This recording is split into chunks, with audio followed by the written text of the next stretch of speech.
नमस्कार। इन खबर में आपका स्वागत है। क्या कांग्रेस में फिर से तूफान आने वाला है?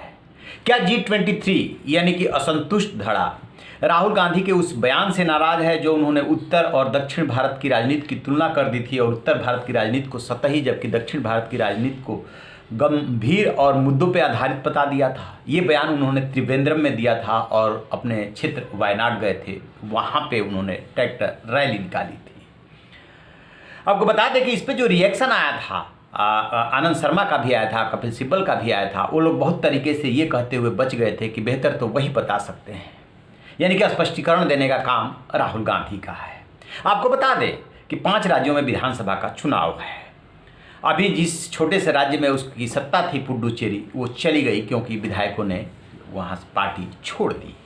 ऐसे में जिन राज्यों में चुनाव है उसमें पश्चिम बंगाल, असम, ये 2 मुख्य राज्य, इसके बाद केरल, तमिलनाडु और पुडुचेरी 3 दक्षिण में। तो उन्होंने ये क्या सोच के बयान दिया? मान लीजिए कि पश्चिम बंगाल और असम को आप उत्तर भारत का हिस्सा नहीं मान रहे हैं, तो क्या तात्कालिक राजनीतिक लाभ के लिए आपने ऐसा कहा या वाकई में आपने ये फर्क पाया? तो जो अनुभवी राजनेता हैं वो कभी भी इस तरीके का बयान नहीं देते हैं। यदि दक्षिण की सिर्फ तारीफ किए होते, उत्तर की बात नहीं किए होते, तो शायद इस बयान पे इतना हंगामा नहीं मचता। लेकिन जो उन्होंने ये कह दिया कि मैंने उत्तर भारत की या अमेठी से 15 साल तक सांसद रहा और अब जब वहाँ के राजनीति का अनुभव अलग है, यहाँ आया हूँ तो एकदम अलग है और एकदम इशू बेस्ड यहाँ के लोग बात करते हैं, गंभीर राजनीति होती है, तो वहीं से बात बिगड़ गई।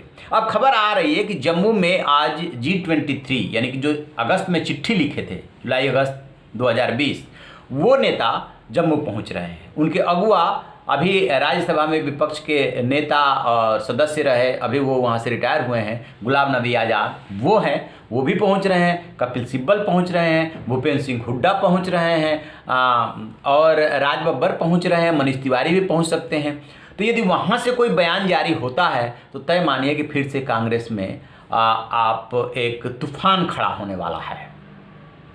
एक बात तो है कि बीच में सोनिया गांधी ने कई कमेटियां बना करके और बैलेंस करने की कोशिश की, जिसमें कि असंतुष्ट धड़े के नेताओं को भी शामिल करने की कोशिश की, कुछ को तोड़ा भी, जितिन प्रसाद वगैरह साइलेंट हो गए हैं, लेकिन उससे गतिविधियां बंद नहीं हुई है। इन लोगों का कहना है कि हमने चिट्ठी किसी नेतृत्व या किसी व्यक्ति विशेष के खिलाफ नहीं लिखी थी, हमने चिट्ठी लिखी थी संगठन में सुधार के लिए, संगठन की मजबूती के लिए, और वो नहीं हो रहा है, इसलिए जो है ये चिट्ठी लिखनी पड़ी। और चिट्ठी को पॉजिटिव वे में देखा जाना चाहिए, देखा नहीं गया। उसमें ये माना गया जैसे कि ये विद्रोह वाली स्थिति हो। तो अब उसी क्रम में जो राहुल गांधी ने बयान दिया है, उसी क्रम में ये जम्मू में नेता जुट रहे हैं। एक बात और आपको बता दें कि चीन के संदर्भ में राहुल गांधी ने जो बयान दिए थे, जो ट्वीट किए थे, उसको लेकर के भी जी जब इनकी अपनी इंटरनल मीटिंग हुई थी तब, और बाद के इंटरव्यू में कपिल सिब्बल ने ये मुद्दा उठाया था कि मतलब चीन पे ट्वीट करने या कोई बयान देने से पहले अनुभवी नेताओं से बात तो कर लेते, बहुत सेंसिटिव इशू है।